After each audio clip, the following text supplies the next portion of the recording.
Hello my dear students, today we will discuss some natural phenomenon related to the sun.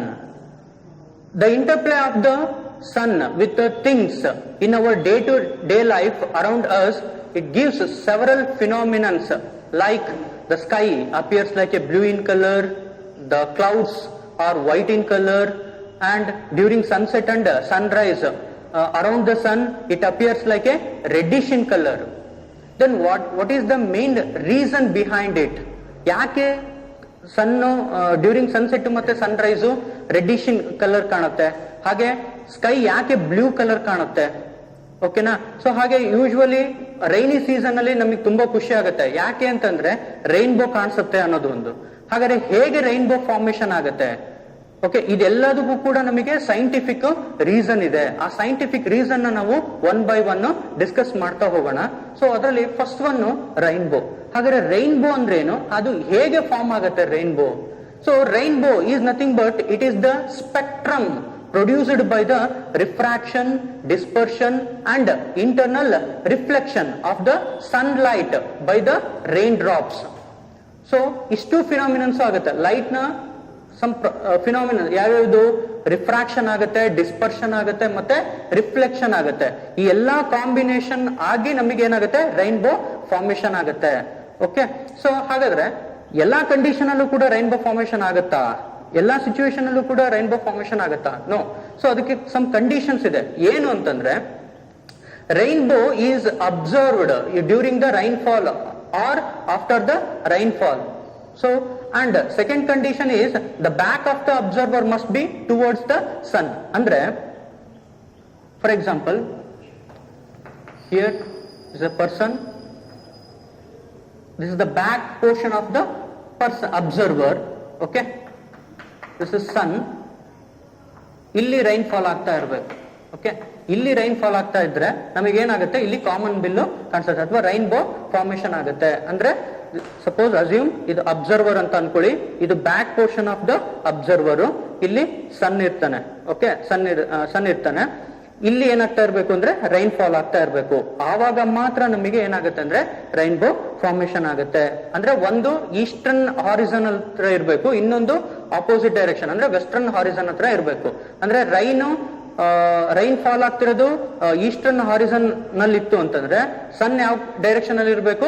Western Harrison ಅಲ್ಲಿ ಇರಬೇಕು. ಆವಾಗ ನಮಗೆ ಏನಾಗುತ್ತೆ ಅಂದ್ರೆ ರೈನ್ಬೋ ಫಾರ್ಮೇಶನ್ ಆಗುತ್ತೆ. Okay, then what are the types of the rainbow? There are two types, primary rainbow ಮತ್ತೆ secondary rainbow. So let us discuss one by one. That is primary rainbow. ಏನಾಗುತ್ತೆ primary rainbow ಅಂದ್ರೇನು? ಅದು ಯಾವ ತರ formation ಆಗುತ್ತೆ ಅಂದ್ರೆ, it is formed due to the two refractions of light and one internal reflection of the light incident on the water drops. ಅಂದ್ರೆ ಇಲ್ಲಿ ಏನಾಗ್ಬೇಕು ಅಂದ್ರೆ ಪ್ರೈಮರಿ ರೈನ್ಬೋ ಅಂತಂದ್ರೆ ಏನಾಗಿರುತ್ತೆ? ಆ ವಾಟರ್ ಡ್ರಾಪ್ಲೆಟ್ಸ್ ಅಲ್ಲಿ ಏನಾಗ್ಬೇಕು ಅಂದ್ರೆ ಟೂ ರಿಫ್ರಾಕ್ಷನ್ ಆಗ್ಬೇಕು, ಒಂದು ಇಂಟರ್ನಲ್ ರಿಫ್ಲೆಕ್ಷನ್ ಆಗ್ಬೇಕು. ಹಾಗಾದ್ರೆ what is the main role of the water drops in the atmosphere? ಏನದು ರೋಲ್ ಅಂತಂದ್ರೆ, ಈ ವಾಟರ್ ಡ್ರಾಪ್ಸ್ ಏನಾಗುತ್ತೆ ಅಂದ್ರೆ they are acts as A thin prism ಆಗಿ ಆಕ್ಟ್ ಆಗುತ್ತೆ. ಯಾಕೆಂದ್ರೆ ಪ್ರಿಸಮ್ ಅಲ್ಲಿ ಏನಾಗುತ್ತೆ? ಲೈಟ್ ರೇ ಇನ್ಸಿಡೆಂಟ್ ಆದ ತಕ್ಷಣ ಏನಾಗುತ್ತೆ? ಫಸ್ಟ್ ರಿಫ್ರಾಕ್ಷನ್ ಆಗಿ ಡಿಸ್ಪರ್ಷನ್ ಆಗುತ್ತೆ. ಡಿಸ್ಪರ್ಷನ್ ಆದಾಗ ಮಾತ್ರ ನಮಗೆ 7 ಕಲರ್ಸ್ ಕಾಣೋದು ಅಥವಾ ಸ್ಪೆಕ್ಟ್ರಮ್ ಕಾಣೋದು. ಹಾಗಾಗಿ ನಾನು ಇಲ್ಲಿ 2 ವಾಟರ್ ಡ್ರಾಪ್ಲೆಟ್ಸ್ ನ ಕನ್ಸಿಡರ್ ಮಾಡಿದೀನಿ. ಅಬ್ಸರ್ವ್ ಮಾಡಿ, ದಿಸ್ ದ ಸನ್ಲೈಟ್ ಇನ್ಸಿಡೆಂಟ್ ಆಗಿದೆ ವಾಟರ್ ಡ್ರಾಪಿಗೆ. ಇನ್ಸಿಡೆಂಟ್ ಆದ ತಕ್ಷಣ ಫಸ್ಟ್ ಏನಾಗುತ್ತೆ? ಡಿಸ್ಪರ್ಷನ್ ಆಗುತ್ತೆ. ಡಿಸ್ಪರ್ಷನ್ ಜೊತೆಗೆ ಏನಾಗಿದೆ? ರಿಫ್ರಾಕ್ಷನ್ ಕೂಡ ಆಗಿದೆ. ಹೌದಾ? ಸೊ ಡಿಸ್ಪರ್ಷನ್ ಆಗಿದೆ, 7 ಕಲರ್ಸ್ ಆಗಿ ಸ್ಪ್ಲಿಟ್ ಆಗುತ್ತೆ. ನಮ್ ಕನ್ವೀನಿಯನ್ಸ್ ಗೆ ನಾನು 2 ಕಲರ್ ತಗೊಳ್ತೀನಿ.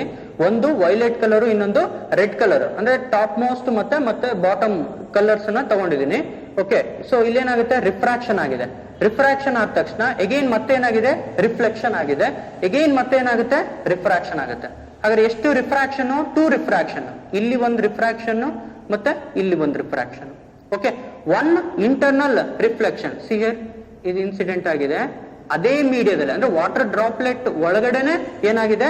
ರಿಫ್ಲೆಕ್ಷನ್ ಆಗ್ತಾ ಇದೆ.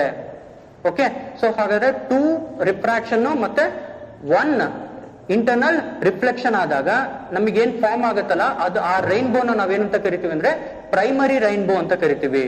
So in this case the outer edge of the rainbow ಅಂದ್ರೆ ಏನ್ ವಾಟರ್ ಡ್ರಾಪ್ಲೆಟ್ಸ್ ಅಲ್ಲಿ the outer edge is red colour. ಅದು ಯಾವ ಆಂಗಲ್ ಅಲ್ಲಿ ನಮಗೆ ಎಮರ್ಜ್ ಆಗುತ್ತೆ ಅಂತಂದ್ರೆ 42 ಡಿಗ್ರಿ ಆಂಗಲ್ ಅಲ್ಲಿ ಎಮರ್ಜ್ ಆಗುತ್ತೆ. ಅಂಡ್ ಇನ್ನರ್ ಎಡ್ಜ್ ಯಾವುದು ಅಂತಂದ್ರೆ ವೈಲೆಟ್ ಕಲರ್. ಸೊ ಆ ವೈಲೆಟ್ ಕಲರ್ ವಾಟರ್ ಡ್ರಾಪ್ ಇಂದ ಎಷ್ಟು ಆಂಗಲ್ ಅಲ್ಲಿ ಎಮರ್ಜ್ ಆಗುತ್ತೆ with respect to the sunlight ಅಂತಂದ್ರೆ 40 ಡಿಗ್ರಿಲಿ ಅದು ಎಮರ್ಜ್ ಆಗುತ್ತೆ with respect to the sunlight. So this is about the primary rainbow. So secondary ರೈನ್ಬೋಗೆ ಬಂದಾಗ ಇಲ್ಲೇನಾಗುತ್ತೆ, ಸೆಕೆಂಡರಿ ರೈನ್ಬೋದಲ್ಲಿ ಸನ್ಲೈಟ್ ಇನ್ಸಿಡೆಂಟ್ ಆದ ತಕ್ಷಣ ಈ ವಾಟರ್ ಡ್ರಾಪ್ಲೆಟ್ಸ್ ಅಲ್ಲಿ 2 ರಿಫ್ರಾಕ್ಷನ್ ಮತ್ತೆ 2 ರಿಫ್ಲೆಕ್ಷನ್ ಆಗುತ್ತೆ. ಸೊ ಹೇಗೆ, ಸಿಯರ್ ಸನ್ಲೈಟ್ ಇನ್ಸಿಡೆಂಟ್ ಆಗಿದೆ, ಇನ್ಸಿಡೆಂಟ್ ಆದ ತಕ್ಷಣ ಫಸ್ಟ್ ಏನಾಗುತ್ತೆ, ಡಿಸ್ಪರ್ಷನ್ ಆಗುತ್ತೆ. ಸೊ ಡಿಸ್ಪರ್ಷನ್ ಆದಾಗ ಅಗೈನ್ ಮತ್ತೆ ನಾನು 2 ಕಲರ್ಸ್ ನ ತಗೊಂಡಿದ್ದೀನಿ, ರೆಡ್ ಮತ್ತೆ ವೈಲೆಟ್ ಕಲರ್. ಸಿಯರ್ 1 refraction, reflection, again reflection and refraction, ಈ ತರ ಆಗುತ್ತೆ. ಸೊ ಅಂದ್ರೆ 2 ರಿಫ್ರಾಕ್ಷನ್ ಅಂಡ್ 2 ಇಂಟರ್ನಲ್ ರಿಫ್ಲೆಕ್ಷನ್. ಆಗ ನಮಗೇನ್ ಫಾರ್ಮ್ ಆಗುತ್ತಲ್ಲ ಆ ರೈನ್ಬೋನ ನಾವೇನಂತ ಕರಿತೀವಿ ಅಂತಂದ್ರೆ ಸೆಕೆಂಡರಿ ರೈನ್ಬೋ ಅಂತ ಕರಿತೀವಿ. ಓಕೆನಾ. ಸೊ ಇನ್ ಸೆಕೆಂಡರಿ ರೈನ್ಬೋದಲ್ಲಿ ದ ರೆಡ್ ಕಲರ್ ಎಷ್ಟು ಆಂಗಲ್ ಅಲ್ಲಿ ಎಮರ್ಜ್ ಆಗುತ್ತೆ ಅಂದ್ರೆ 50 ಡಿಗ್ರಿ ಆಂಗಲ್ ಅಲ್ಲಿ with respect to the sunlight. 50 degree angle ಅಲ್ಲಿ ಅದು ಎಮರ್ಜ್ ಆಗುತ್ತೆ ವಾಟರ್ ಡ್ರಾಪ್ ಇಂದ. ಸೊ ಹಾಗೆ ವೈಲೆಟ್ ಕಲರ್ ಎಷ್ಟು ಡಿಗ್ರಿ ಆಂಗಲ್ ಅಲ್ಲಿ ಇರುತ್ತೆ ಅಂತಂದ್ರೆ 53 ಡಿಗ್ರಿ ಆಂಗಲ್ ಅಲ್ಲಿ ಅದು ಎಮರ್ಜ್ ಆಗ್ತಾ ಹೋಗುತ್ತೆ. ಸೊ ಈ ತರ ರೈನ್ಬೋ ಫಾರ್ಮೇಶನ್ ಆಗುತ್ತೆ. ಸೊ ಹಾಗಾಗಿ ಟೋಟಲ್ 2 ರೈನ್ಬೋ ಇದೆ ನೇಚರ್ ಅಲ್ಲಿ ಫಾರ್ಮ್ ಆಗುವಂತದ್ದು, ಒಂದು ಪ್ರೈಮರಿ ರೈನ್ಬೋ ಮತ್ತೆ ಇನ್ನೊಂದು ಸೆಕೆಂಡರಿ ರೈನ್ಬೋ.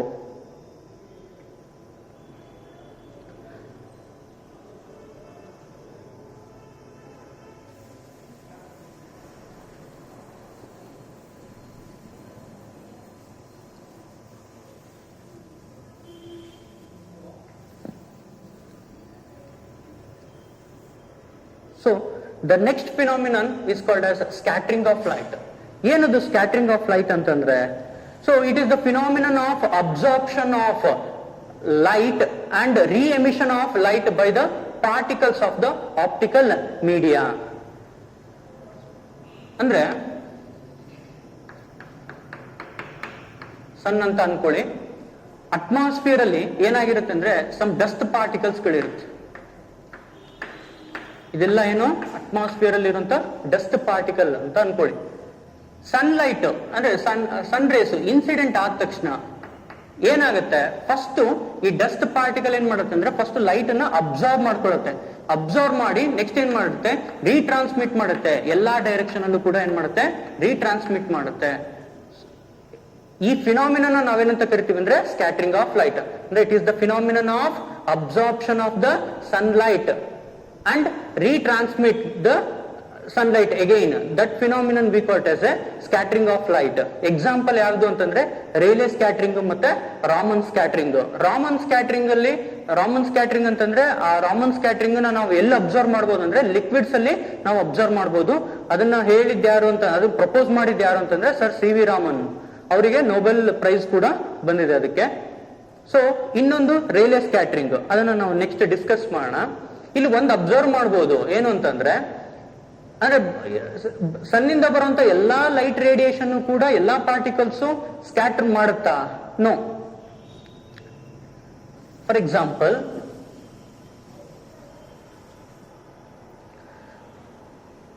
ಎರಡು ವೇವ್ ಲೆಂತ್ ನಾನು ತಗೊಳ್ತೀನಿ. ಒಂದು ಲಾಂಗೆಸ್ಟ್ ವೇವ್ ಲೆಂತ್ ಇರುವಂತದ್ದು. ಲಾಂಗೆಸ್ಟ್ ವೇವ್ ಲೆಂತ್ ಯಾವುದು? Red colour. ಫಾರ್ ಎಕ್ಸಾಂಪಲ್ ಇದು ಲಾಂಗೆಸ್ಟ್ ವೇವ್ ಲೆಂತ್ ಇದೆ ಅಂತ ಅನ್ಕೋಣ. ಇನ್ನೊಂದು shortest wave length. Shortest wave length ಅಂತಂದ್ರೆ ಯಾವುದು? Violet colour, okay, or blue colour. So shortest wave length ಇರುವಂತದ್ದು ಇನ್ನೊಂದು ಲೈಟ್ ರೇನ ಕನ್ಸಿಡರ್ ಮಾಡೋಣ. ಇವೆರಡು ಲೈಟ್ ರೇಸ್ ಓಕೆ ಸನ್ನಿಂದ ಬರ್ತಾ ಇದೆ. ಸೊ ಬಟ್ ನಾವೇನ್ ಒಂದು ಅಬ್ಸ್ಟ್ಯಾಕಲ್ ಇದೆ ಅಂತ ಅನ್ಕೋಣ, ಅಂದ್ರೆ ಒಂದು ಡಸ್ಟ್ ಪಾರ್ಟಿಕಲ್ ಇದೆ ಅಂತ ಅನ್ಕೋಣ. It is of having same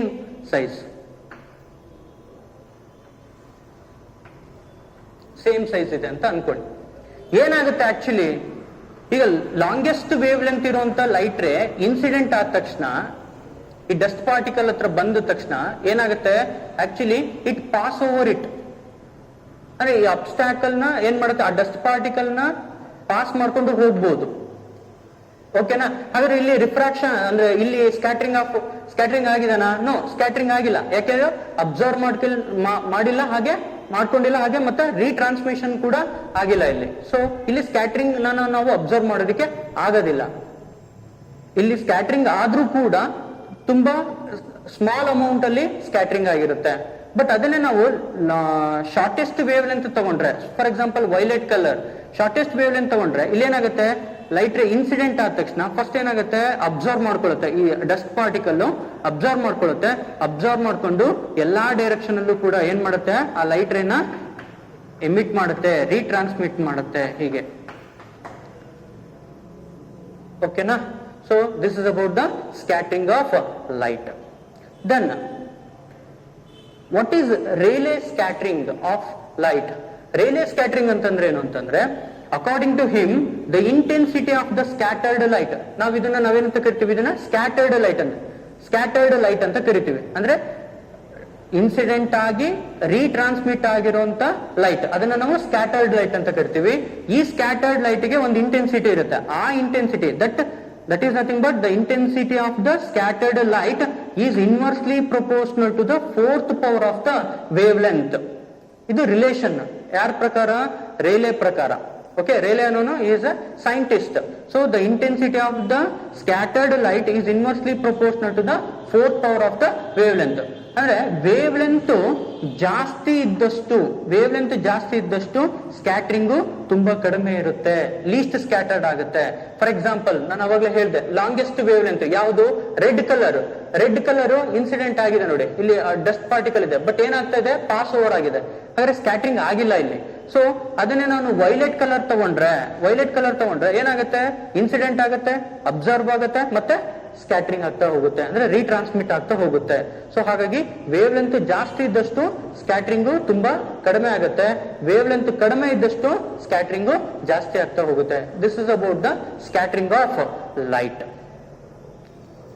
then think over it. Why the sky appears like a blue in colour? ಯಾಕೆ ಆಕಾಶ ನೀಲಿಯಾಗಿ ಕಾಣಿಸುತ್ತೆ? Because of the scattering of light. One word ಅಲ್ಲಿ ಹೇಳೋದಾದ್ರೆ ಸ್ಕ್ಯಾಟರಿಂಗ್ ಆಫ್ ಲೈಟ್ ಅಂತ ಕರಿತೀವಿ. ಹಾಗಾದ್ರೆ what is the scientific reason? ಏನು ಸೈಂಟಿಫಿಕ್ ರೀಸನ್? ನಾನು ಅವಾಗಲೇ ಹೇಳಿದೆ ನೋಡಿ, ಸಪೋಸ್ ವಿಬ್ ಗಯರ್ ಅಂತ ತಗೊಂಡ್ರೆ,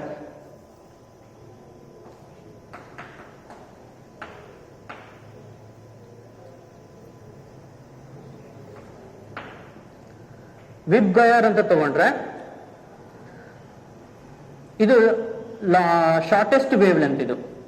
ಇದು ವೇವ್ ಲೆಂತ್ ತುಂಬಾ ಕಡಿಮೆ ಇರುತ್ತೆ. ಲ್ಯಾಂಬ್ಡಾ ಇಲ್ಲಿ ಮಿನಿಮಮ್ ಇರುತ್ತೆ, ಇಲ್ಲಿ ಲ್ಯಾಂಬ್ಡಾ ಏನಾಗಿರುತ್ತೆ, ಮ್ಯಾಕ್ಸಿಮಮ್ ಇರುತ್ತೆ. ಸೊ ಹಾಗೆ ಇಂಡಿಗೋ ಕೂಡ ಮಿನಿಮಮ್ ವೇವ್ ಲೆಂತ್ ಇರುತ್ತೆ, ಬ್ಲೂ ಕಲರ್ಗೂ ಕೂಡ ಮಿನಿಮಮ್ ವೇವ್ ಲೆಂತ್ ಇರುತ್ತೆ. ಫಾರ್ ಅವರ್ ಕನ್ವೀನಿಯನ್ಸ್ ನಾವು ಬ್ಲೂ ಕಲರ್ ತಗೊಂಡ್ರೆ ಇದು ಶಾರ್ಟೆಸ್ಟ್ ವೇವ್ ಲೆಂತ್ ಅಂತ ಅನ್ಕೊಳ್ಳಿ. ಶಾರ್ಟೆಸ್ಟ್ ವೇವ್ ಲೆಂತ್ ಇದು ಇನ್ಸಿಡೆಂಟ್ ಆದ ತಕ್ಷಣ ಅಟ್ಮಾಸ್ಫಿಯರ್ ಅಲ್ಲಿ ಇರುವಂತ ಡಸ್ಟ್ ಪಾರ್ಟಿಕಲ್ ಗೆ ಇನ್ಸಿಡೆಂಟ್ ಆದ ತಕ್ಷಣ ಏನಾಗುತ್ತೆ, ಇಟ್ ಗೆಟ್ಸ್ ಸ್ಕ್ಯಾಟರ್ಡ್. ಎಲ್ಲ ಕಡೆನೂ ಕೂಡ ಏನಾಗ್ತಾ ಹೋಗುತ್ತೆ, ರೀಟ್ರಾನ್ಸ್ಮಿಟ್ ಆಗುತ್ತೆ, ಅಂದ್ರೆ ಸ್ಕ್ಯಾಟರ್ ಆಗ್ತಾ ಹೋಗುತ್ತೆ. ಈ ಸ್ಕ್ಯಾಟರ್ ಆಗಿರುವಂತದ್ದು ಎಗೈನ್ ಮತ್ತೆ ಇನ್ನೊಂದು ಡಸ್ಟ್ ಪಾರ್ಟಿಕಲ್ ಗೆ ಇನ್ಸಿಡೆಂಟ್ ಆದ ತಕ್ಷಣ ಮತ್ತೆ ಎಗೈನ್ ಏನ್ ಮಾಡುತ್ತೆ, ರೀಟ್ರಾನ್ಸ್ಮಿಟ್ ಮಾಡುತ್ತೆ. ನಾವಿಲ್ಲಿ ಇದನ್ನ ಅಬ್ಸರ್ವ್ ಮಾಡಿದ್ರೆ ನಮಗೆ ಯಾವ ಕಲರ್ ಕಾಣುತ್ತೆ? ಆಕ್ಚುಲಿ ಬ್ಲೂ ಕಲರ್ ಕಾಣುತ್ತೆ. ಓಕೆ, ಯಾಕೆ? ಬ್ಲೂ ಕಲರ್ ಮ್ಯಾಕ್ಸಿಮಮ್ ಸ್ಕ್ಯಾಟರ್ ಆಗುತ್ತೆ. ಅಂದ್ರೆ ಬ್ಲೂ ಕಲರ್ಗೆ ವೇವ್ ಲೆಂತ್ ತುಂಬಾ ಕಡಿಮೆ ಇದೆ. ಅಂದ್ರೆ ಸ್ಕ್ಯಾಟರಿಂಗ್ ಆಗುವಂತದ್ದು ಏನಾಗಿರುತ್ತೆ, ಜಾಸ್ತಿ ಆಗಿರುತ್ತೆ. But red colour wave length ಜಾಸ್ತಿ ಇರೋದ್ರಿಂದ ಲೀಸ್ಟ್ ಸ್ಕ್ಯಾಟರ್ ಆಗುತ್ತೆ. ಹೇಗೆ ಹೇಳ್ಬೋದು? According to this relation, that is intensity of the scattered light is inversely proportional to the fourth power of the wave length. Okay, so that's why the sky appears like a blue in colour.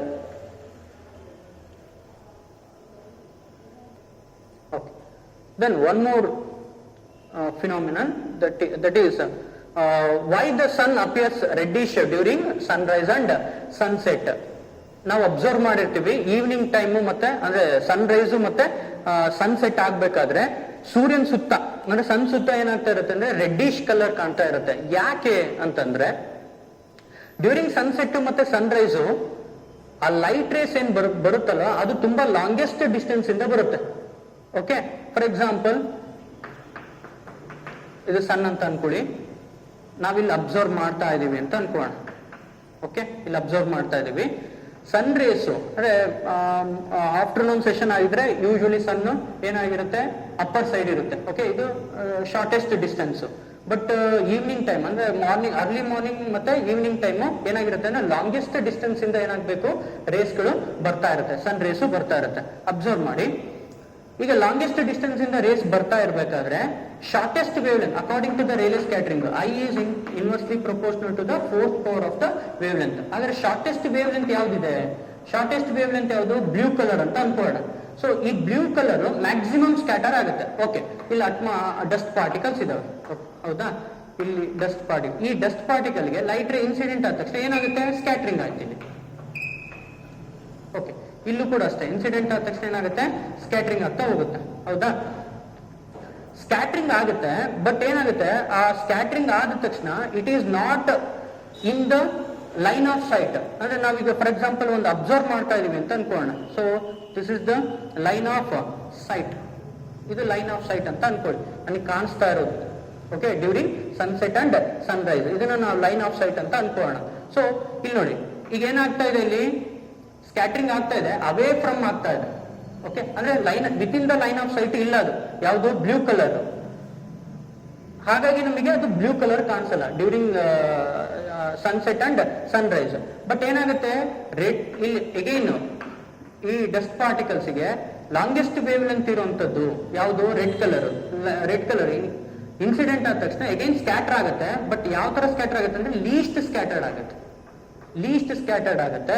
ಆ least scatter ಆದ್ರೂ ಕೂಡ ಅದೇನಾಗಿರುತ್ತೆ, within the line of sight ಇರುತ್ತೆ. ಆ line of site ಇರೋದ್ರಿಂದ ಆ ನಮಗೆ ಯಾವ ಕಲರ್ ಕಾಣುತ್ತೆ ಅಂತಂದ್ರೆ ರೆಡ್ ಕಲರ್ ಕಾಣುತ್ತೆ. ಹಾಗಾಗಿ during sunset and sunrise it appears like the sun appears like a reddish in colour.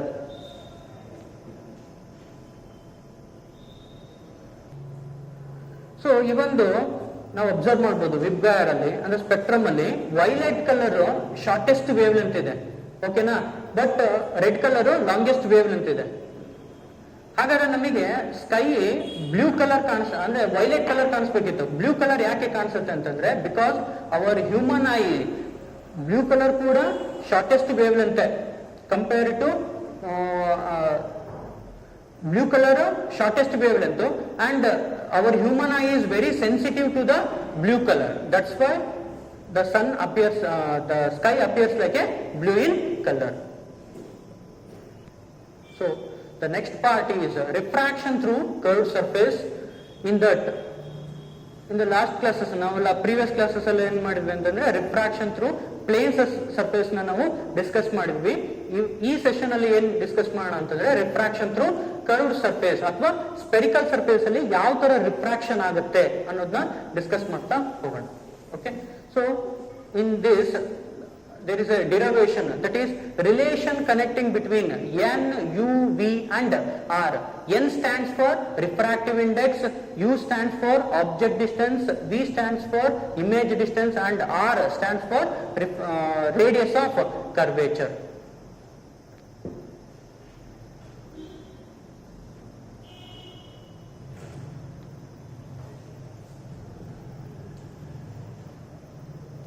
Consider a spherical surface.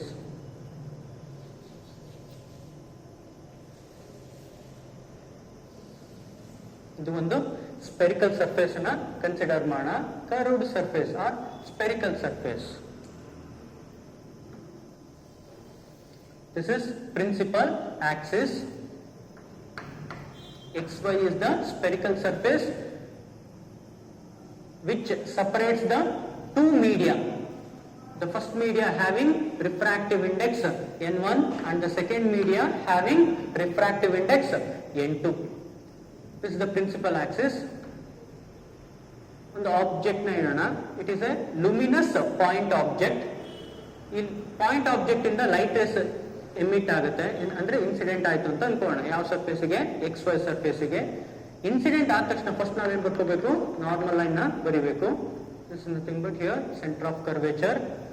Incident ಆಗಿದೆ, ಯಾವ ಆಂಗಲ್ ಅಲ್ಲಿ ಇನ್ಸಿಡೆನ್ಸ್ ಆಗಿದೆ, for example this is I, angle of incidence is a normal line. the angle between the normal line and the incident ray is called as angle of incidence. Incident ಆದ ತಕ್ಷಣ ಈಗ ಏನಾಗುತ್ತೆ, it gets refracted, refract ಆಗಿದೆ, and finally it forms a image I. O object ನ image denser ಮೀಡಿಯಾದಲ್ಲಿ form ಆಗಿದೆ. ಯಾವುದು image I.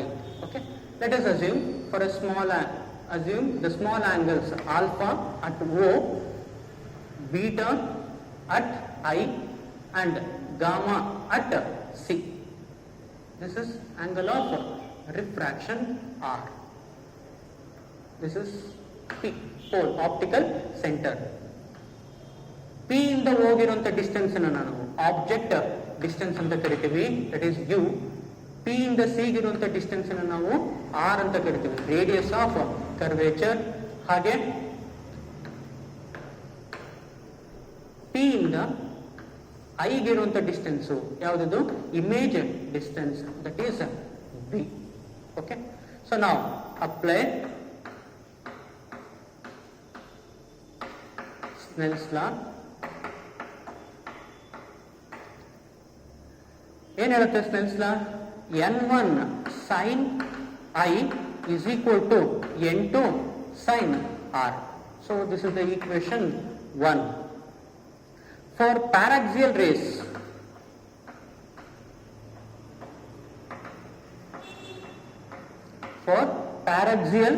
rays, what do you mean by a paraxial rays? Paraxial rays are nothing but the rays which are very closer to the principal axis. Very closer to the principal axis means the angle is very very small.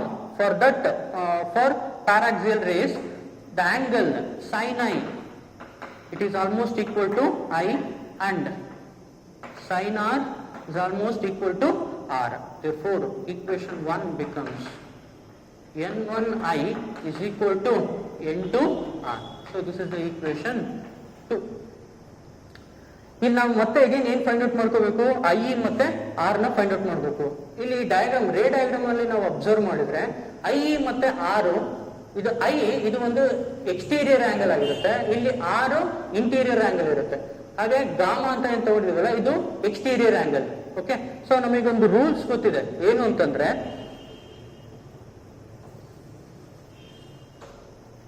The exterior angle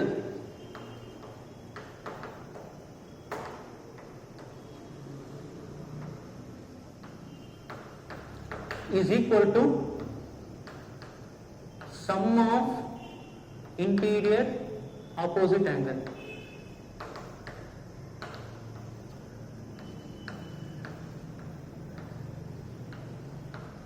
Opposite angle. ಹಾಗಾದ್ರೆ in triangle O, ಇದನ್ನ n ಅಂತ assume ಮಾಡಿ, O N C.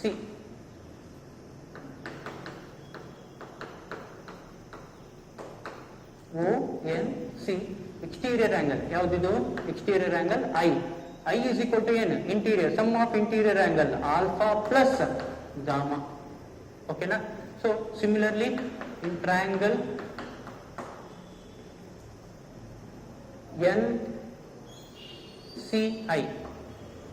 NCI exterior angle ಯಾವುದು, gamma is equal to R plus beta. ನನಗೆ ಬೇಕಾಗಿರೋದು R. So ಹಾಗಾಗಿ R is equal to gamma minus beta. Okay, so ಹಾಗಾದ್ರೆ I ಸಿಕ್ಕಿದೆ, R ಸಿಕ್ಕಿದೆ. I ಮತ್ತೆ R ನ ನಾವು ಏನ್ ಮಾಡ್ಬೋದು, ಇದ್ರಲ್ಲಿ ಸಬ್ಸ್ಟಿಟ್ಯೂಟ್ ಮಾಡಿದ್ರೆ, ಸೊ ಈಕ್ವೇಶನ್ 2 ಬಿಕಮ್ಸ್ ಏನಾಗುತ್ತೆ, so N1I is nothing but alpha plus gamma, that is equal to N2 into R is nothing but gamma minus beta. Okay, so again N1 alpha plus N1 gamma is equal to N2 gamma minus N2 beta. N1 alpha minus N2 beta ಈ ಕಡೆ ಬಂದ್ರೆ N2 beta is equal to N2 gamma minus N1 gamma. Okay, ಇಲ್ಲಿ gamma common ಇದೆ, so ಹಾಗಾಗಿ gamma common ತೆಗಿಬಹುದು. It is N1 alpha plus N2 beta is equal to gamma common ತೆಗೆದ್ರೆ ಉಳಿದಿದ್ದೇನು n2 minus n1. Okay, so this is the equation 3.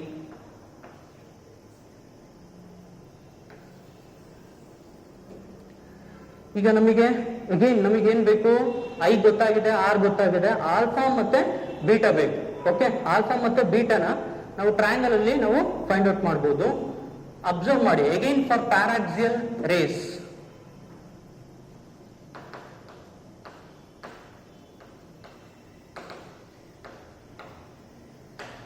for paraxial rays the n is very close to p.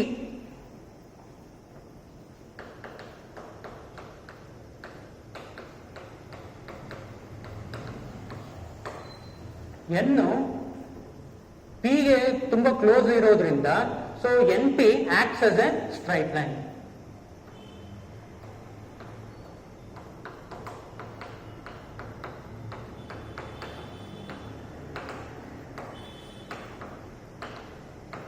And np is perpendicular to what? cp. ನೋಡಿ, for ಪ್ಯಾರಾಕ್ಸಿಯಲ್ race n ತುಂಬಾ close ಆಗಿದೆ ಯಾವುದಕ್ಕೆ? p ಗೆ. ಯಾಕಂದ್ರೆ small angle ಇರುತ್ತೆ, ಹಾಗಾಗಿ n p ಗೆ ತುಂಬಾ ಕ್ಲೋಸ್ ಆಗಿರುತ್ತೆ. ಸೊ ಹಾಗಾದ್ರೆ np acts as a straight line and np is perpendicular to pc. np is perpendicular to pc ಅಂತ ಅಸ್ಯೂಮ್ ಮಾಡಬಹುದು, ಅಥವಾ cp ಅಸ್ಯೂಮ್ ಮಾಡಬಹುದು. ಅಗೈನ್ ಹಾಗಾದ್ರೆ ಆಲ್ಫಾ ಬೀಟಾ ಗಾಮನ ಯಾವ ತರ ಫೈಂಡ್ ಔಟ್ ಮಾಡಬಹುದು? From triangle NOP. ಹಾಗಾದ್ರೆ ಇದು ಸ್ಟ್ರೈಟ್ ಲೈನ್ ಆಗಿರುತ್ತೆ ಅಲ್ವಾ? ಹಾಗಾದ್ರೆ ರೈಟ್ ಆಂಗಲ್ ಟ್ರಯಾಂಗಲ್ ಆಗುತ್ತೆ, ಕರೆಕ್ಟಾ? So straight line right angle triangle ಆಗುತ್ತೆ. ಹಾಗಾದ್ರೆ ಆಲ್ಫಾನ ಫೈಂಡ್ ಔಟ್ ಮಾಡಬಹುದು ನಾವು. It is NOP. From triangle NOP tan ಆಲ್ಫಾನ ಡಿಫೈನ್ ಮಾಡ್ಕೊಳ್ಳೋಣ. ಸೊ ಟ್ಯಾನ್ ಆಲ್ಫಾ ಏನಾಗುತ್ತೆ? Tan alpha is nothing but y axis divided by x axis. It is np by ಅಥವಾ pn divided by po. pn divided by po. Similarly ನಾವು from triangle ncp ಗಾಮಾನು ಕೂಡ ಬರಿಬಹುದು.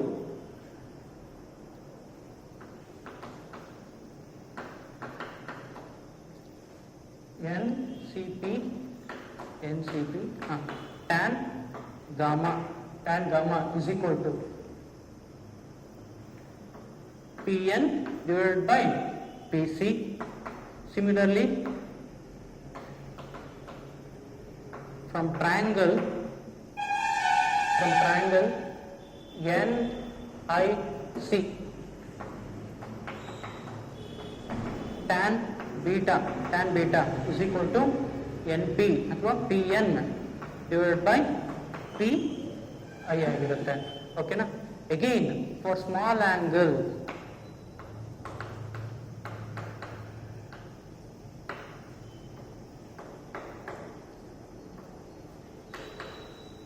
tan theta approximately equal to theta ಆಗಿರುತ್ತೆ. So ಹಾಗಾದ್ರೆ ನಾವೇನಂತ ಬರಿಬಹುದು? Alpha is equal to PN divided by PO. Similarly, gamma is equal to Pn divided by Pc, and beta is equal to Pn divided by Pi ಆಗಿರುತ್ತೆ. ಓಕೆನಾ?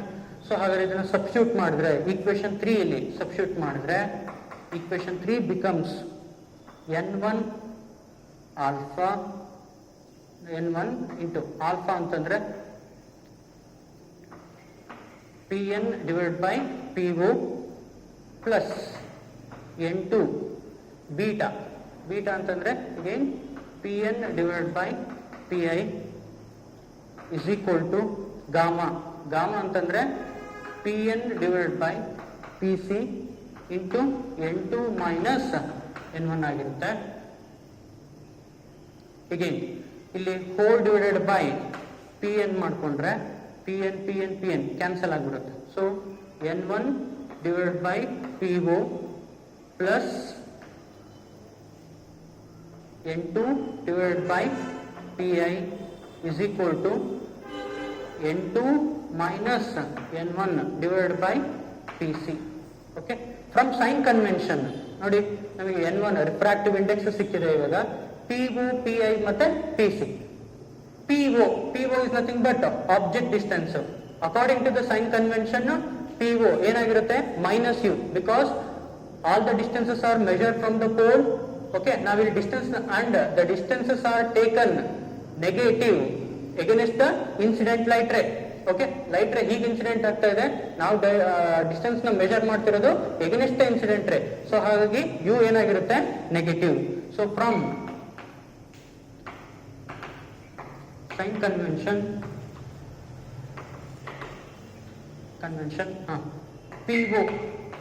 PO is nothing but minus u. Okay, PI is nothing but v. Okay, and PC is nothing but R. Okay, positive. Along the incident ನಾವೇನ್ ತಗೊಳ್ಬೇಕು, sign convention positive ತಗೋಬೇಕು. ಹಾಗಾದ್ರೆ equation 4. Equation 4 becomes what? N1 by PO. PO is nothing but minus U plus N2 by PI. PI is nothing but V is equal to N2 minus N1 divided by R. So this is the relation between connecting between refractive index, object distance and radius of curvature. Okay. So at last ನಾವೇನ್ conclude ಮಾಡಬಹುದು ಅಂತಂದ್ರೆ, ಇದನ್ನ general form ಅಲ್ಲಿ ಯಾವ ತರ ಬರೀಬಹುದು ಅಂತಂದ್ರೆ, it is the refractive index of the object space. ನೋಡಿ ನಾವು ಆಬ್ಜೆಕ್ಟ್ ನ ಎಲ್ಲಿ ಇಟ್ಟಿದ್ದೀವಿ, ಆಬ್ಜೆಕ್ಟ್ ಸ್ಪೇಸ್. ಯಾವ್ದು ಆಬ್ಜೆಕ್ಟ್ ಸ್ಪೇಸ್ ಅಂದ್ರೆ ಆಬ್ಜೆಕ್ಟ್ ಯಾವ ಮೀಡಿಯಾದಲ್ಲಿದೆ, ರಿಫ್ರಾಕ್ಟಿವ್ ಇಂಡೆಕ್ಸ್ n1 ಮೀಡಿಯಾದಲ್ಲಿದೆ. ಹಾಗಾದ್ರೆ ಇದನ್ನ ನಾವೇನಂತ ಬರೀಬಹುದು, it is the ratio of the refractive index of object space to the object distance plus image space to the image distance is equal to difference in the refractive indices to the radius of curvature. So this is the relation connecting between N, U, V and R. Now we will move on to the concept of lens. What is lens? It is the homogeneous optical media bounded by two surfaces of which at least one is spherical in nature. ಅಂದ್ರೆ lens ಗೆ ಎಷ್ಟು surface ಇರುತ್ತೆ, total 2 surface ಇರುತ್ತೆ. ಆ 2 surface ಅಲ್ಲಿ ಒಂದು it must spherical in nature, ಅಂದ್ರೆ spherical ಆಗಿರ್ಲೇಬೇಕು. ಅದನ್ನ ನಾವು ಲೆನ್ಸ್ ಅಂತ ಕರಿತೀವಿ. ಅದರಲ್ಲಿ ತುಂಬಾ ಡಿಫರೆಂಟ್ ಟೈಪ್ಸ್ ಆಫ್ ಲೆನ್ಸಸ್ ಇದಾವೆ. ಅದರಲ್ಲಿ ಫಸ್ಟ್ ಒನ್ ಕಾನ್ವೆಕ್ಸ್, ಮತ್ತೆ ಜನರಲಿ ನಾವು ಕಾನ್ವೆಕ್ಸ್ ಮತ್ತೆ ಕಾನ್ಕೇವ್ ಅಂತ ಹೇಳ್ತಾ ಇರ್ತೀವಿ. So this is convex lens. ಏನ್ ಮಾಡುತ್ತೆ convex lens? Usually light rays ಅನ್ನ, ಇನ್ಸಿಡೆಂಟ್ ಆಗಿರುವಂತ ಲೈಟ್ ರೇಸ್ ಅನ್ನ ಏನ್ ಮಾಡುತ್ತೆ, ಅದು ಕನ್ವರ್ಜ್ ಮಾಡುತ್ತೆ. ಈ ತರ ಕನ್ವರ್ಜ್ ಮಾಡುತ್ತೆ, ಪಾಯಿಂಟ್ ಅದು ಕನ್ವರ್ಜ್ ಮಾಡುತ್ತೆ. ಇದನ್ನ ನಾವೇನಂತ ಕರಿತೀವಿ ಅಂದ್ರೆ ಕನ್ವರ್ಜಿಂಗ್ ಲೆನ್ಸ್ ಅಂತ ಕೂಡ ಕರಿತೀವಿ. ಯಾವ್ದನ್ನ? ಕಾನ್ವೆಕ್ಸ್ ಲೆನ್ಸ್ ಅನ್ನ ನಾವು ಕನ್ವರ್ಜಿಂಗ್ ಲೆನ್ಸ್ ಅಂತ ಕೂಡ ಕರಿತೀವಿ. ಹಾಗೆ concave lens, this is concave lens. Concave lens ಏನ್ ಮಾಡುತ್ತೆ, ಯೂಶುವಲಿ ಬರುವಂತ ಲೈಟ್ ರೇಸ್ ಅನ್ನ ಏನ್ ಮಾಡುತ್ತೆ, ಅದು ಡೈವರ್ಜ್ ಮಾಡುತ್ತೆ. ಇನ್ಸಿಡೆಂಟ್ ಆದ ತಕ್ಷಣ ಏನ್ ಮಾಡುತ್ತೆ, ಡೈವರ್ಜ್ ಮಾಡುತ್ತೆ. ಹಾಗಾಗಿ ಇದನ್ನ ನಾವು ಡೈವರ್ಜಿಂಗ್ ಲೆನ್ಸ್ ಅಂತ ಕೂಡ ಕರಿತೀವಿ, or concave lens or diverging lens. Okay, and there are some other types of lenses are biconvex lens. Biconvex, this is we call it as a biconvex lens. Okay, then biconcave lens, biconcave, this is biconcave lens. Okay, then plano concave lens, plano concave lens, plano concave lens. Similarly plano convex lens, this is plano convex lens. Again concavo convex lens, concavo cave like cave, concavo convex concavo convex.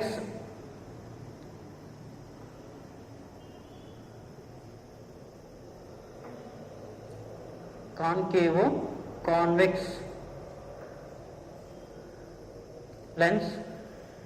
So convexo concave lens, convexo concave lens. So these are the types of lenses.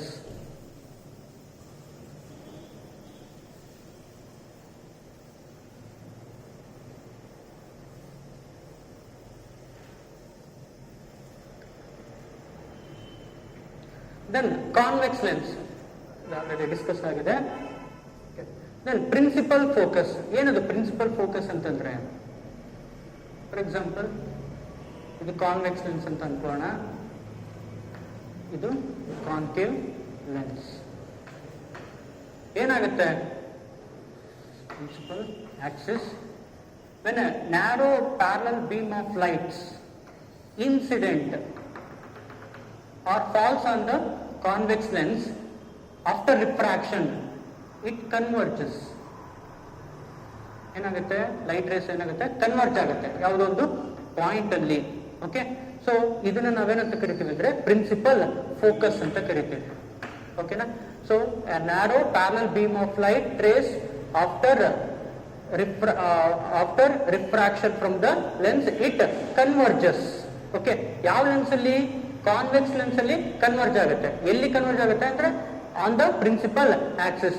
This point we call it as a principal focus.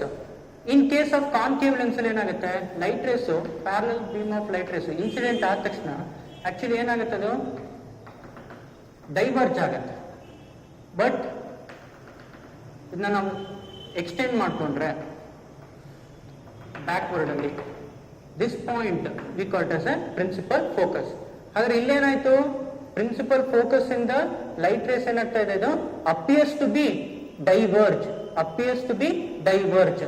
This point, in case of concave lens, we call it as a principal focus. It means that when a narrow parallel beam of light parallel to the principal axis falls on a lens, the rays after refraction converges a point, at a point. ಇಲ್ಲಿ ಏನಾಗುತ್ತೆ, convex lens ಆದ್ರೆ converge ಆಗುತ್ತೆ, but and appears to diverge from a point. ಇಲ್ಲಿ ನೋಡಿ, concave lens ಏನಾದ್ರೆ appears to diverge from a point. That point on the principal axis we call it as a principal focus. Okay. Then the next one is the expression for lens maker's formula.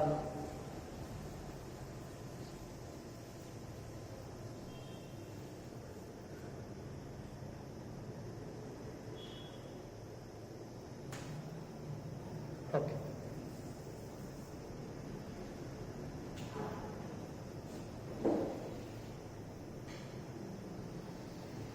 This is convex lens, principal axis, surface A, B, C, D. ABC is the one surface and another one. ADC is the another surface. It is having a refractive index N. Lens ನ refractive index N ಅಂತ assume ಮಾಡೋಣ. Surrounding ಮೀಡಿಯಾದು refractive index N1 ಆಗಿರಲಿ. Okay, N1 usually air media ಅಂತ ತಗೊಂಡ್ರೆ refractive index ಏನಾಗಿರುತ್ತೆ, 1 ಆಗಿರುತ್ತೆ. Okay, so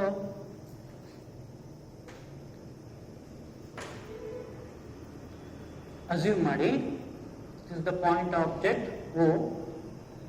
incident ಆದ ತಕ್ಷಣ ಫಸ್ಟ್ ಸರ್ಫೇಸಿಗೆ ಇನ್ಸಿಡೆಂಟ್ ಆಗಿದೆ. ಯಾವ ಸರ್ಫೇಸ್ ಅದು, ABC ಸರ್ಫೇಸಿಗೆ ಇನ್ಸಿಡೆಂಟ್ ಆಗಿದೆ. ಇನ್ಸಿಡೆಂಟ್ ಆದ ತಕ್ಷಣ ಏನಾಗುತ್ತೆ, ರಿಫ್ರಾಕ್ಷನ್ ಆಗುತ್ತೆ. ರಿಫ್ರಾಕ್ಷನ್ ಆಗಿ ಒಂದು ಇಮೇಜ್ ಅನ್ನು ಫಾರ್ಮ್ ಮಾಡುತ್ತೆ. ಆ ಇಮೇಜ್ ಯೂಶುವಲಿ ಯಾವ ಮೀಡಿಯಾದಲ್ಲಿ ಇದೆ ಅಂದ್ರೆ ರಿಫ್ರಾಕ್ಟಿವ್ ಇಂಡೆಕ್ಸ್ N ಅಂದ್ರೆ ಗ್ಲಾಸ್ ಒಳಗಡೆ, ಅಂದ್ರೆ ಆ ಲೆನ್ಸ್ ಒಳಗಡೆ ಇರುತ್ತೆ. ಅದನ್ನ ನಾವು ರೆಪ್ರೆಸೆಂಟ್ ಮಾಡೋದಕ್ಕಾಗಲ್ಲ, ಹಾಗಾಗಿ ಅದನ್ನ ನಾನು ಹೊರಗಡೆ ಎಕ್ಸ್ಟೆಂಡ್ ಮಾಡ್ತೀನಿ. ಹಾಗಾಗಿ ಇದನ್ನ ಡಾಟೆಡ್ ಲೈನ್ ಅಲ್ಲಿ ತಗೊಳ್ತಾ ಇದ್ದೀನಿ. So this is the image I ಅಂತಂದ್ರೆ ಆಬ್ಜೆಕ್ಟ್ O. ಲೈಟ್ ಇನ್ಸಿಡೆಂಟ್ ಆದ ತಕ್ಷಣ ಯಾವ ಸರ್ಫೇಸಿಗೆ ಇನ್ಸಿಡೆಂಟ್ ಆಗಿದೆ, ABC ಸರ್ಫೇಸಿಗೆ ಇನ್ಸಿಡೆಂಟ್ ಆಗಿದೆ. ಆ ABC ಸರ್ಫೇಸಿಗೆ ಇನ್ಸಿಡೆಂಟ್ ಆದ ತಕ್ಷಣ ರಿಫ್ರಾಕ್ಷನ್ ಆಗುತ್ತೆ. ರಿಫ್ರಾಕ್ಷನ್ ಆಗಿ ಒಂದು ಇಮೇಜ್ ಫಾರ್ಮೇಶನ್ ಆಗುತ್ತೆ. ಆ ಇಮೇಜ್ ಇವಾಗ ಎಲ್ಲಿದೆ, ಅದು ಇನ್ಸೈಡ್ ದ ಲೆನ್ಸ್. ಅದನ್ನ ನಾವು ಒಳಗಡೆ ಬರೆಯೋದಕ್ಕಾಗಲ್ಲ, ಹಾಗಾಗಿ ನಾನು ಏನ್ ಮಾಡಿದ್ದೀನಿ, ಹೊರಗಡೆ ಅದನ್ನ ಎಕ್ಸ್ಟೆಂಡ್ ಮಾಡಿದ್ದೀನಿ. ಇದು ಡಾಟೆಡ್ ಲೈನ್ ಅಲ್ಲಿ ಬರ್ಕೊಂಡಿದ್ದೀನಿ. ಓಕೆ, ಸೊ ನಾವು the distance is, this is object distance u and this is image distance v1. ಇದನ್ನ ನಾವು ಇಮೇಜ್ i1 ಅಂತ ತಗೊಳ್ಳೋಣ. ಓಕೆ, ಸೊ ಅಂದ್ರೆ ABC ಸರ್ಫೇಸ್ ಇಂದ ಫಾರ್ಮ್ ಆಗಿರುವಂತ ಒಂದು ಇಮೇಜ್ ಅದು ಯಾವ್ದು, i1. ಯಾವ ಡಿಸ್ಟೆನ್ಸ್ ಅಲ್ಲಿ, v1 ಡಿಸ್ಟೆನ್ಸ್ ಅಲ್ಲಿ. ಎಗೈನ್ ಈಗ ADC ಸರ್ಫೇಸ್ ನ ಕನ್ಸಿಡರ್ ಮಾಡಿದಾಗ, ಸೆಕೆಂಡ್ ಸರ್ಫೇಸ್ ನ ಕನ್ಸಿಡರ್ ಮಾಡಿದಾಗ object ಯಾವ್ದಾಗುತ್ತೆ, O is not a object, okay, for ADC surface. ADC surface ಗೆ again I1 acts as a virtual object for ADC surface. ಅಂದ್ರೆ I1 again, ಯಾಕೆಂದ್ರೆ I1 ಈಗ ಆ image I1 ಎಲ್ಲಿದೆ, ಅದು ಲೆನ್ಸ್ ಒಳಗಡೆ ಇದೆ. ಆ ಲೆನ್ಸ್ ಒಳಗಡೆ ಇರೋದ್ರಿಂದ ಮತ್ತೆ again ಏನಾಗುತ್ತೆ, ಅದು ಇನ್ಸಿಡೆಂಟ್ ಆಗುತ್ತೆ. ಯಾವ ಸರ್ಫೇಸ್ ಗೆ, ADC ಸರ್ಫೇಸ್ ಗೆ ಇನ್ಸಿಡೆಂಟ್ ಆಗುತ್ತೆ. ಅಂಡ್ ಫೈನಲಿ ಇಟ್ ಎಮರ್ಜಸ್, ಅಂದ್ರೆ again ರಿಫ್ರಾಕ್ಷನ್ ಆಗುತ್ತೆ. So that is nothing but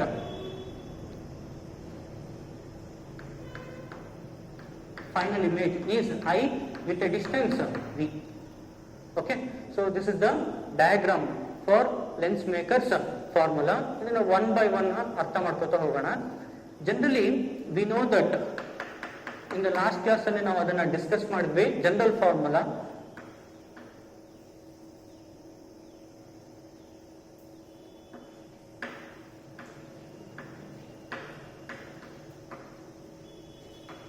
that is the relation between NUVR. ಏನು ಹೇಳುತ್ತೆ relation, refractive index of image space, image space to the image distance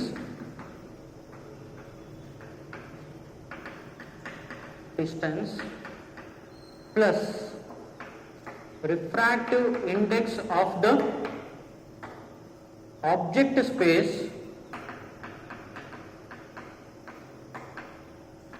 to the object distance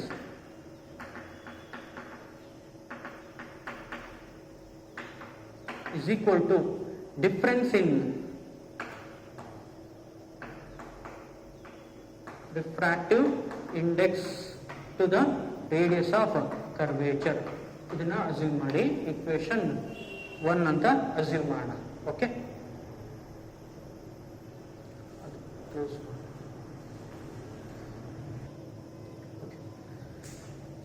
ನಾವು ಈಗ refraction 1 by 1 consider ಮಾಡೋಣ. Suppose refraction ABC surface ಹತ್ರ ಯಾವ ತರ ಆಗುತ್ತೆ, refraction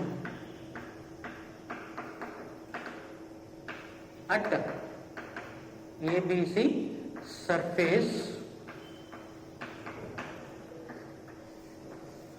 with the absence of ADC surface. ಈ ADC ಸರ್ಫೇಸ್ ಇಲ್ಲ ಅಂತ ಅಸ್ಯೂಮ್ ಮಾಡಿ ನಾನು ಕನ್ಸಿಡರ್ ಮಾಡ್ತಿರೋದು ABC ಸರ್ಫೇಸ್ ಹತ್ರ ಮಾತ್ರ ಕನ್ಸಿಡರ್ ಮಾಡ್ತಾ ಇದ್ದೀನಿ. Okay, for this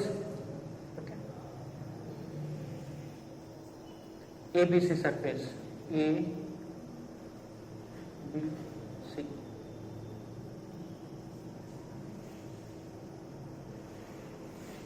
okay, so ನಾವು ಆಬ್ಜೆಕ್ಟ್ ಯಾವುದು, O is the object.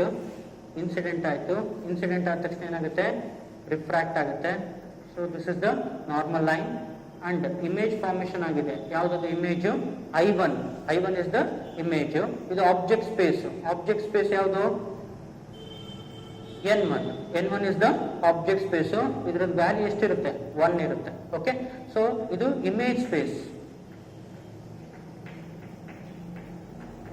Image space ಅಂದ್ರೆ ಇಮೇಜ್ ಎಲ್ ಫಾರ್ಮೇಶನ್ ಆಗಿದೆ ABC ಸರ್ಫೇಸ್ ಇಂದ, ಅಂದ್ರೆ ಎಲ್ ಫಾರ್ಮ್ ಆಗಿದೆ, ಅದು ಯೂಶಲಿ N ಒಳಗಡೆ ಫಾರ್ಮೇಶನ್ ಆಗಿದೆ.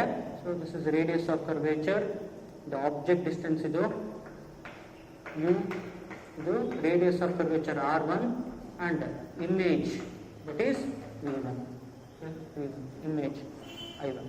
ಓಕೆ, ಸೊ ನಾವು ಅಪ್ಲೈ ಮಾಡೋಣ.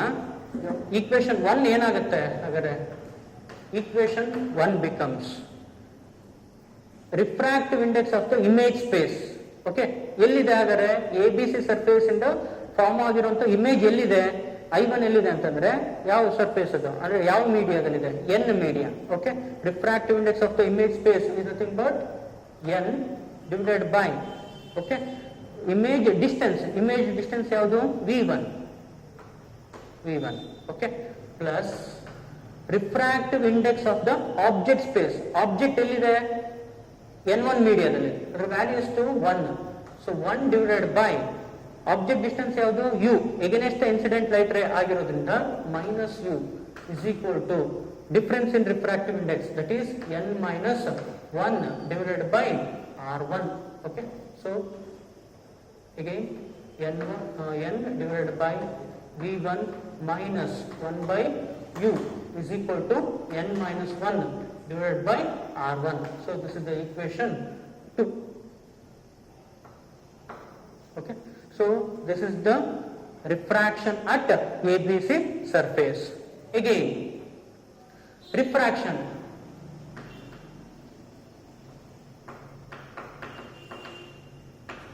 at ADC surface.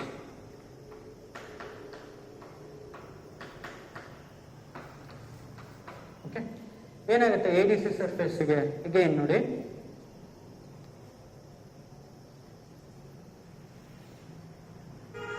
ADC surface, principal axis. Okay, ಈಗ ADC ಸರ್ಫೇಸ್ ಗೆ ಆಬ್ಜೆಕ್ಟ್ ಯಾವುದು? ADC ಸರ್ಫೇಸ್ ಗೆ ಆಬ್ಜೆಕ್ಟ್ ಯಾವುದು? O ಇಂದ ಒಂದು ಆಬ್ಜೆಕ್ಟ್ ಇನ್ಸಿಡೆಂಟ್ ಆಗಿ ರಿಫ್ರಾಕ್ಟ್ ಆಗಿ ಒಂದು ಇಮೇಜ್ ಫಾರ್ಮೇಶನ್ ಆಗಿದೆ. ಯಾವುದು ಇಮೇಜ್? I1. ಈ I1 ADC ಸರ್ಫೇಸ್ ಗೆ ಇನ್ಸಿಡೆಂಟ್ ಆಗುತ್ತೆ. ಹಾಗಾದ್ರೆ I1 acts as a virtual object for ADC surface. ಹಾಗಾದ್ರೆ ADC ಸರ್ಫೇಸ್ ಗೆ ಆಬ್ಜೆಕ್ಟ್ ಯಾವುದು? I1, ಅದು virtual object. Again it is incident ಆದ ತಕ್ಷಣ ಏನಾಗುತ್ತೆ? ಫೈನಲ್ ಇಮೇಜ್ ಫಾರ್ಮೇಶನ್ ಆಗುತ್ತೆ. I1 ಇಲ್ಲಿ ಇನ್ಸಿಡೆಂಟ್ ಆದ ತಕ್ಷಣ ಫೈನಲ್ ಇಮೇಜ್ ಫಾರ್ಮೇಶನ್ ಆಗುತ್ತೆ. ಯಾವ್ದು ಫೈನಲ್ ಇಮೇಜ್? I.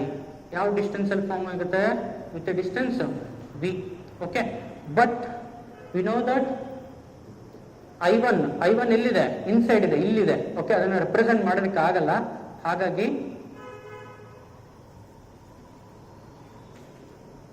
ಅಗೇನ್ ನಾವು ಇಲ್ಲೇ ಕನ್ಸಿಡರ್ ಮಾಡೋಣ I1. Okay, with distance v1. ಓಕೆನಾ? ಸೊ ಈ I1 ಇಲ್ಲಿದೆ. ಓಕೆ, ಅದು ಇನ್ಸಿಡೆಂಟ್ ಆಗಿದೆ. ಓಕೆ, ನಾವು ಆಬ್ಜೆಕ್ಟ್ ಸ್ಪೇಸ್ ಯಾವುದು ಇದರಲ್ಲಿ? ಆಬ್ಜೆಕ್ಟ್ ಸ್ಪೇಸ್ ಯಾವ್ದು? ಆಬ್ಜೆಕ್ಟ್ ಸ್ಪೇಸ್ ಅಂದ್ರೆ ನಥಿಂಗ್ ಬಟ್ n ಮೀಡಿಯಂ. ಇದು object space.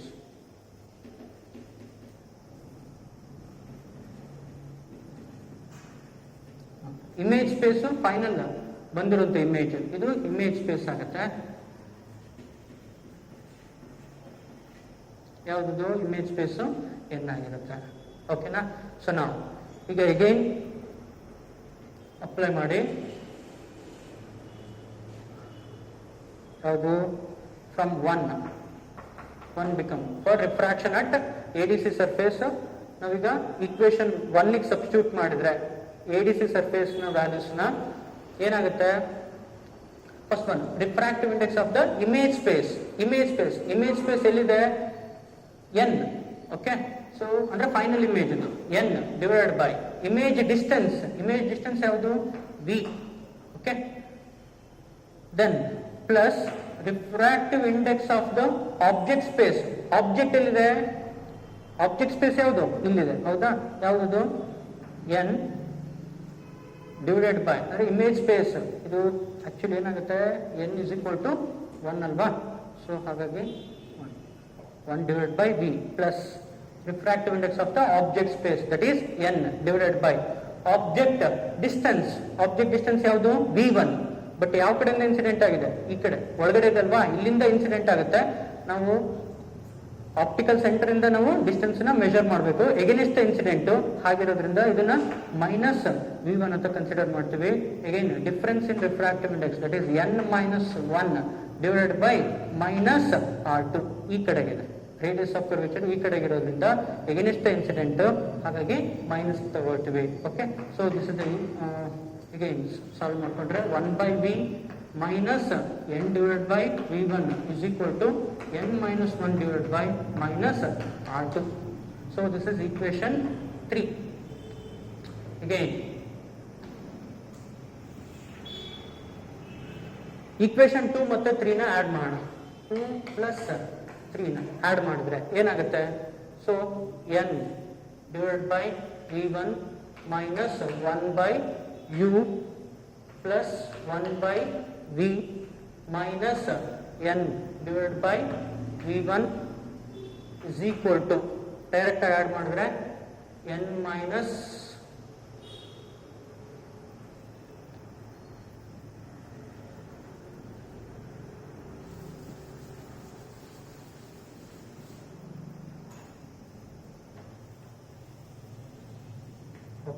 so equation 2 plus 3 so n divided by V1 minus 1 by U plus LHS na LHS ಜೊತೆಗೆ ಆಡ್ ಮಾಡಬೇಕು 1 divided by V minus n divided by V1 is equal to n minus 1 divided by R1 plus into minus again minus n minus 1 divided by R2. Okay, so n by V1 ಇದು plus n by V1 minus n by V1 ಇವೆರಡು ಕೂಡ cancel ಆಗುತ್ತೆ. ಉಳಿದಿದ್ದೇನಿಲ್ಲಿ? So 1 by V minus 1 by U 1 by V minus 1 by U is equal to n minus 1 ನ common ತೆಗೆದ್ರೆ n minus 1 into 1 by R1 minus 1 by R2. Okay, so but 1 by V minus 1 by U is nothing but 1 by F. We call it as a thin lens formula anta ಕರಿತೀವಿ. So thin lens formula, that is 1 by F, ಇದನ್ನು substitute ಮಾಡಿದ್ರೆ 1 by F is equal to n minus 1 into 1 by R1 minus 1 by R2. Okay, so this is we call it as a lens maker's formula. It relates between the focal length, radius of curvature, refractive index of the two media and radius of curvature. Okay, so just brief ಆಗಿ ಒಂದ್ಸಲ explain ಮಾಡ್ತೀನಿ. Lens maker formula ಇದರಲ್ಲಿ surface ತಗೊಳ್ತೀವಿ, ABC surface ಮತ್ತೆ ADC surface. First object ಯಾವುದು? O. ABC ಸರ್ಫೇಸ್ಗೆ object O incident ಆಗುತ್ತೆ. Incident ಆದ ತಕ್ಷಣ ರಿಫ್ರಾಕ್ಷನ್ ಆಗಿ ಒಂದು ಇಮೇಜ್ ಫಾರ್ಮೇಶನ್ ಆಗುತ್ತೆ. ಆ ಇಮೇಜ್ ಯಾವುದು ಅಂದ್ರೆ I1. ಆ I1 ಒಳಗಡೆ ಇದೆ. ಓಕೆನಾ? ಸೊ ಯಾವ ಡಿಸ್ಟೆನ್ಸ್ ಅದು? V1 ಡಿಸ್ಟೆನ್ಸ್ ಅಲ್ಲಿ ಇದೆ. ಓಕೆ, ದೆನ್ ಆಬ್ಜೆಕ್ಟ್ ಡಿಸ್ಟೆನ್ಸ್ ಯಾವುದು? ಫಸ್ಟ್ ABC ಸರ್ಫೇಸ್ಗೆ U. ದೆನ್ ADC ಸರ್ಫೇಸ್ಗೆ ಎಗೈನ್ ಆಬ್ಜೆಕ್ಟ್ ಬೇಕಾಗುತ್ತೆ. ಆಬ್ಜೆಕ್ಟ್ ಎಗೈನ್ ಇನ್ಸಿಡೆಂಟ್ ಆಗಬೇಕು. ಯಾವ್ದು object? I1 acts as a virtual object for ADC surface. ADC surface ಗೆ again ಇನ್ಸಿಡೆಂಟ್ ಆಯ್ತು. ಇನ್ಸಿಡೆಂಟ್ ಆದ ತಕ್ಷಣ again ಮತ್ತೆ ರಿಫ್ರಾಕ್ಷನ್ ಆಗಿ ಹೊರಗಡೆ ಬರುತ್ತೆ. ಇಲ್ಲಿ ಯಾವುದು ಆಬ್ಜೆಕ್ಟ್ ಸ್ಪೇಸ್? ಯಾವುದು object space? again it is n is equal to again 1 ಹೊರಗಡೆ. So with a distance V. Okay, so this is about the lens maker's formula.